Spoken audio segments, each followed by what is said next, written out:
Maladie gynécologique fréquente chez les femmes, l'endométriose est liée à la présence de tissus semblables à la muqueuse utérine en dehors de l'utérus. Partout dans le monde, elle est célébrée le 28 mars. Pour Tatiana Nitabou, gynécologue obstétricienne, l'endométriose fait très souvent objet d'un retard de diagnostic et peut être parfois asymptomatique. C'est une maladie qui fait encore parfois l'objet d'un retard diagnostique parce qu'elle est mal connue. 4% des femmes de la population générale souffrent d'endométriose et parmi elles, 20% sont infertiles et 25% portent des symptômes tels que la dysménorrhée et les douleurs pelviennes. Dans plusieurs des cas, l'endométriose se manifeste par des signes d'appel comme des douleurs pelviennes chroniques, notamment pendant les menstrues. Docteur Tatiana Nitabou. Les premières, c'est la douleur pelvienne chronique, c'est-à-dire une douleur pelvienne qui dure plus de 6 mois. Tout le temps, elle a mal au bas-ventre. Il peut s'agir également de dysménorrhée intense, c'est-à-dire les douleurs pendant les règles,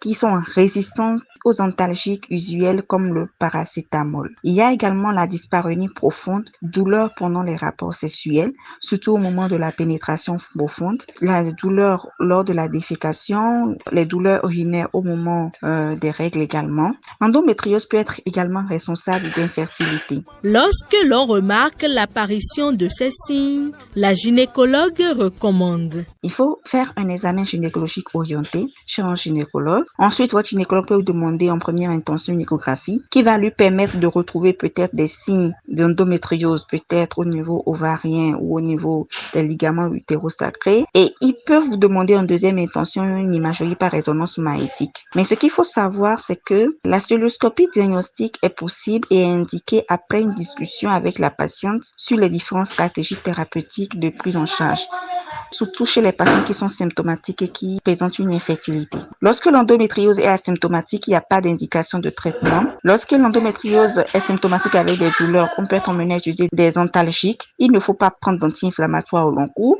On peut être emmené à utiliser un traitement hormonal en première intention, notamment de la contraception œstrogestative. La prise en charge chirurgicale par cystoscopique peut être également envisagée s'il y a un échec du traitement médical. Par contre, lorsque l'endométriose est associée à l'infertilité, on peut avoir recours à l'insémination intra-utérine ou à la FIV, qui est la fécondation in vitro, en fonction de la durée de l'infertilité, de l'âge de la patiente et de la sévérité donc de l'endométriose. Parfois, pour préserver la fertilité de la patiente, une cryoconservation des ovocytaires est faite au dire de la spécialiste.